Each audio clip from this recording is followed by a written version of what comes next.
Traditional like no yeah, you can't relate to this. You are attracted to kid.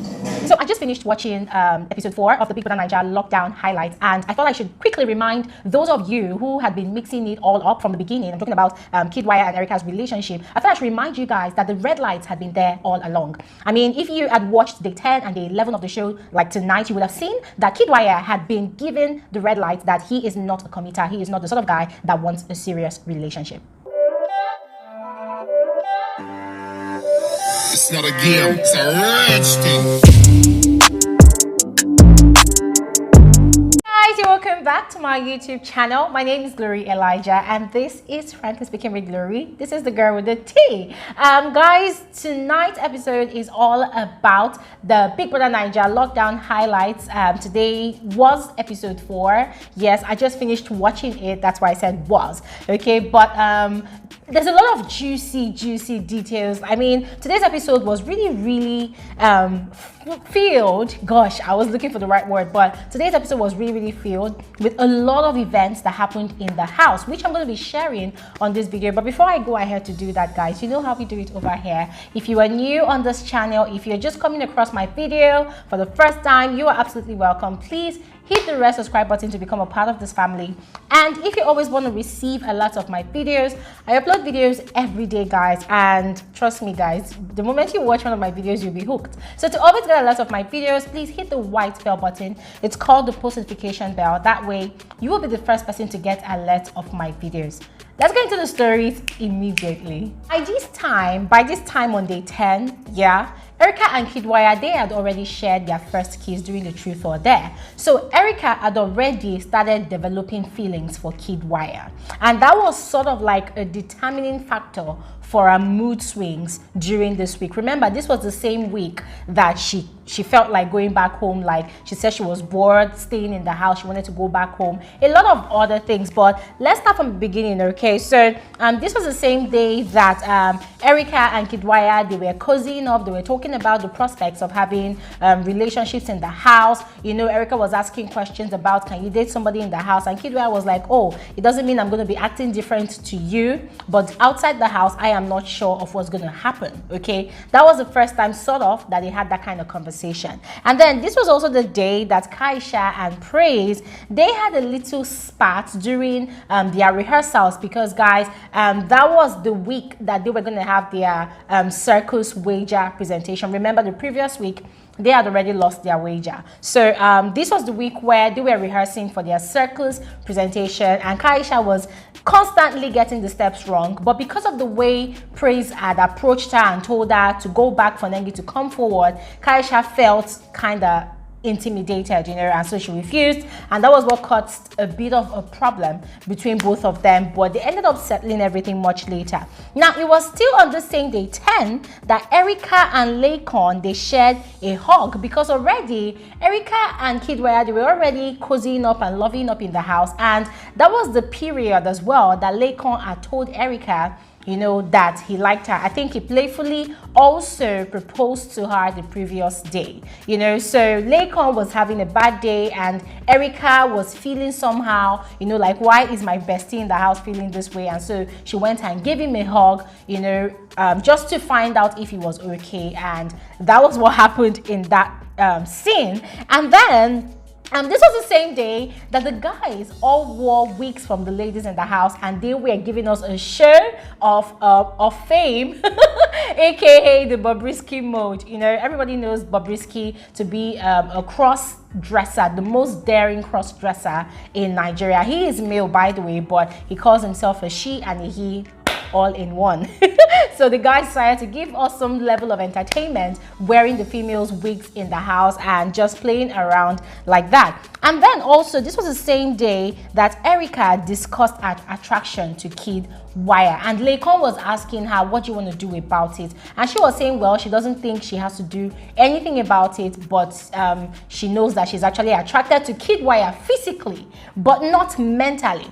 And then she made it a point of note to Laycon that with Laycon, their own connection is more of a mental sort of connection, but with Kiddwaya, it was all about a physical more like, you know, the kissy. I don't want to call it sexual before people start coming for my head with machetes, but that was what she said to Laycon. Same day that Nengi also confronts Laycon about how he felt about or towards Erica. Now, because Nengi had actually noticed that Laycon and Erica were the first to actually spark up some sort of friendship and closeness in the house. Yeah. So Laycon was like, well, he knows that Erica is actually attracted to Kiddwaya, you know, and then Nengi also brought in her own situationship, you know, with Prince and Ozo. So this was the same time that Prince had sort of demonstrated the doggy style sexual position with Nengi during their truth or dare game, and ever since Ozo had been upset with Nengi, he did not talk to Nengi, he had been avoiding Nengi.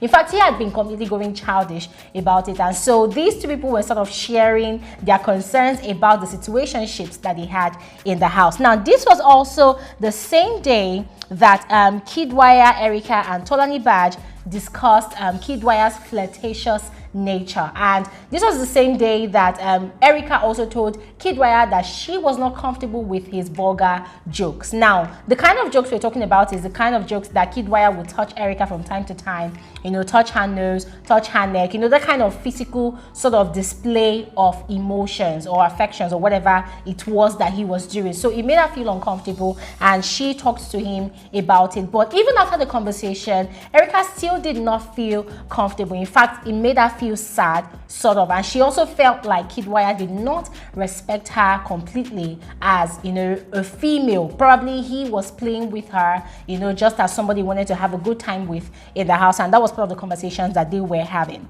Now, moving on to day 11. Day 11 was quite interesting, as we had a lot of battles between Lucy and Tochi. Cast your mind back to my review for this particular day 11, guys. My reaction, my perception about that incident on that day has still not changed. I felt like Tochi was completely at fault. Oh yes, quite all right, we know that Lucy has got her own fool her body, you know, but I feel like Tochi did not regard the fact that Lucy was head of house. So Lucy had every right to assign a place for Tochi to clean. But Tochi, I felt like at that point in time, he was riding on the fact that most of the housemates already had some sort of negative perception about Lucy's bossiness and Katrina's bossiness, and so I think he probably decided to ride on that existing premise, you know, to stand his ground and show to Lucy or to the world that, hey, I am a man, you cannot boss me around. And I felt like his being adamant not to go and clean the place that Lucy assigned to him was just completely unnecessary. Yes, but that was what happened between those two people. And then, guys, this one is very, very interesting. Remember, Neo and V, they had done some little touching body under the duvet the previous night. Guys, if you do not remember, please check on my channel. You will find the Bbnaija playlist and you will find that particular video. This was the morning after that V and Neo, they had had a good time under the duvet, and then the next morning Neo was in the kitchen watching V as she was cleaning and mopping the kitchen, and he was hyping her with so many praises. And guys, what Neo was doing that particular day was very typical with men from Warri, from the Niger Delta. They like hyping their women, especially when you satisfy the man's belly and the lower part of the belly properly. You know, the guy's just going to be washing the lady with a lot of praises. So that was what Neo was doing that day. And I remember quite all right that V did not like it, because she felt like Neo was trying to draw attention to the fact that they actually did something the previous night. She also felt like he was sort of like putting her on the spotlight, and she wasn't really comfortable about that. So that was what happened on that particular day. I don't know if you've noticed what's going on, you know. I mean, I really appreciate the fact that we're actually seeing these highlights, because it's sort of revealing a lot of things that a lot of people might have forgotten. Now, let's talk about the triangle for Laycon, Kiddwaya, and Erica. Now, Erica is aware that Laycon likes her. Laycon is aware that Erica is physically attracted to Kiddwaya. Kiddwaya is aware that Erica and Laycon are friends. Erica is aware that Laycon likes her. Okay, now Erica, who has already caught feelings for Kiddwaya, keeps on going back to Kiddwaya to have conversations to understand if both of them can sort of have a relationship in the house or be a couple or be an item. But when Kiddwaya, expresses his flirtatious nature with Nengi, with Watoni, or any other person, and then comes back to her, she goes back to her friend Laycon, who at that point in time she saw as a bestie. So Laycon was sort of that friend that she would pour out her grievances with her about her lover too.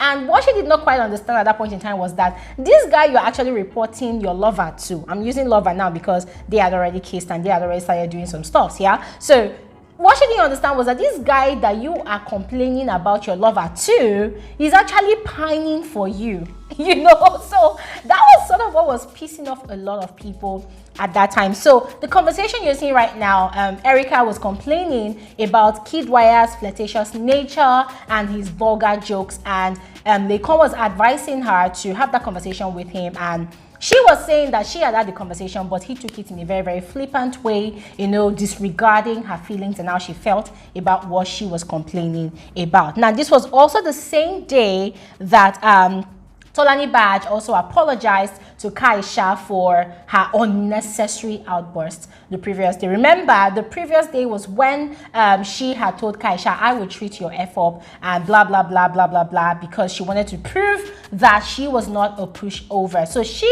thankfully realized that it was completely unnecessary to be placing Kaisha as a target. I mean, the girl didn't do anything to her, did she?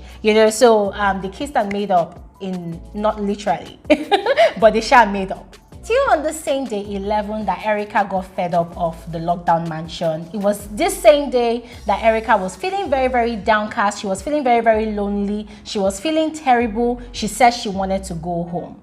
Now guys, elites, please calm down, okay? Don't get over your head. At the time when I saw all these things play out, the first thing that occurred to me was, okay, here is Kiddwaya. Erica was obviously attracted to Kiddwaya. The guy was not really giving her that serious attention that she needed at that time. Remember, she had said it a number of times, in the first and the second week, that she was afraid of being alone. She just wants to be close to people, blah, blah, blah, have very, very good relationship with people. And she was actually being open about her affections towards Kiddwaya, maybe not glaringly, but the guy was giving off the air of, I'm a flirt and I'm not going to change. I'm here to have a good time. I'm not interested in having a serious relationship. So I felt like that sort of compounded the whole feeling of loneliness that she was feeling on that particular day, and she was saying that she wanted to go home. And guys, if you cast your minds back again, you remember that I feel like she also broke down and she cried a great deal on that day, and Kiddwaya was the one that actually went to go and console her. And it was after that period of consolation, guys, that both of them became a proper item in the house. I guess you know what I'm talking about. So I'm just going to leave it here because I have a strong feeling that for tomorrow's episode of the lockdown highlights, they might show us, that particular scene that I'm talking about. Now, it was still on the same day that our mother in the Lord, Wathoni, was bragging. I call it bragging because at the end of the day, it became empty bragado, because she ended up not even doing jack. It was on this same day that she was telling Tolani Badge that there are some tables in the house, relationship tables, that she would love to break and scatter. And then she mentioned V and U, that they are cancelled. She also talked about there was the triangle between Nengi, Prince, and Ozo. She talked about that one. She also talked about Kiddwaya, there was Erica, and also there was also Nengi, So when she was talking about this, I was looking at her like this.